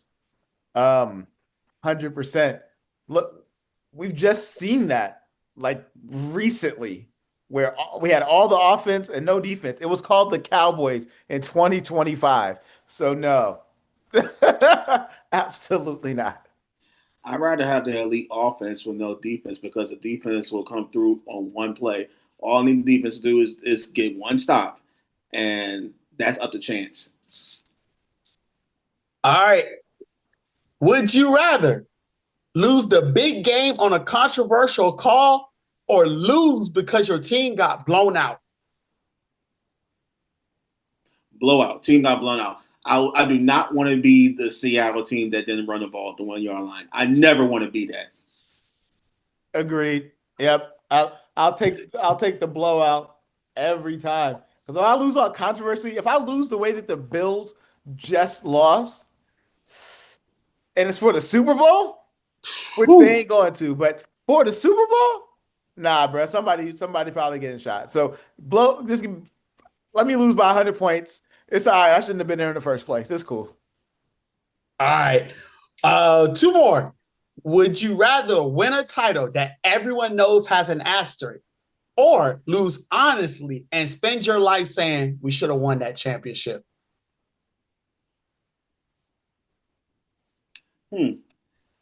Title with the asterisk. Go ahead. Yeah, title with the asterisk. I mean, haters gonna hate, so and ball's gonna ball. So I'll go with the title. I'm gonna say that I'm gonna break the rule and say it depends. I know, which means I gotta go with the worst one. No. But I have to say it depends because I'm thinking of the PED era, right? And everybody that was on steroids. And the last thing that I want to do is win this title. And everybody's like, yeah, but you was juiced up. That's an asterisk more so than anything else. And that's just something you can't live down. So that's why I said it depends for me, unfortunately. So I guess I got to pick Titletown, but honestly, I probably wouldn't. I'd probably pick the other one. All right. Well, for the last question, Mike, you got to answer whichever one you feel is the worse option. All right. So this final question is, would you rather hit a walk-off home run in Game 7 of the of the pennant or score the game-winning touchdown in the Super Bowl? Jordan, you start first. World Series walk off. All right, Mike. You said I got to give you the worst option, right? Yep, whatever you believe is the worst option. Neither one of those is the worst option, though. Like, either one, I'm a winner, bro. Give me the walk off just because if I score a touchdown in the Super Bowl, you ain't never gonna hear me shut up. So I'm gonna say that's the better option. But we'll take the pennant just because I don't watch enough baseball. All right, Jordan, you said you got one. What's up? Let me hear which one you got. Which one would you rather have? Derrick Rose with no ACL tear or Allen Iverson being 6'6"? I'm gonna go Derrick Rose, no ACL tear. Derrick Rose was on a path to be a first ballot Hall of Famer without the injuries. I think Derrick Rose without no ACL is definitely more impactful because Allen Iverson was still getting screwed by the reps, like purposely. His size would not have made a difference. He's still going to get calls against him. So give me Derrick Rose with no ACL. He probably wins a title or two. All right, ladies and gentlemen, that's our whistle for today, but the game never really ends. Thank you for spending time with us, sharing passion, sharing opinions, passion, and a love for the sport that goes beyond the scoreboard. Remember, if you like what you see, hit that like button, subscribe, follow, and join the conversation. Until next time, stay competitive, stay curious, and keep loving the game. This is Squad Sportcast. We'll see you on the next play. And hey, Mike, this thing heavy out here. This guy.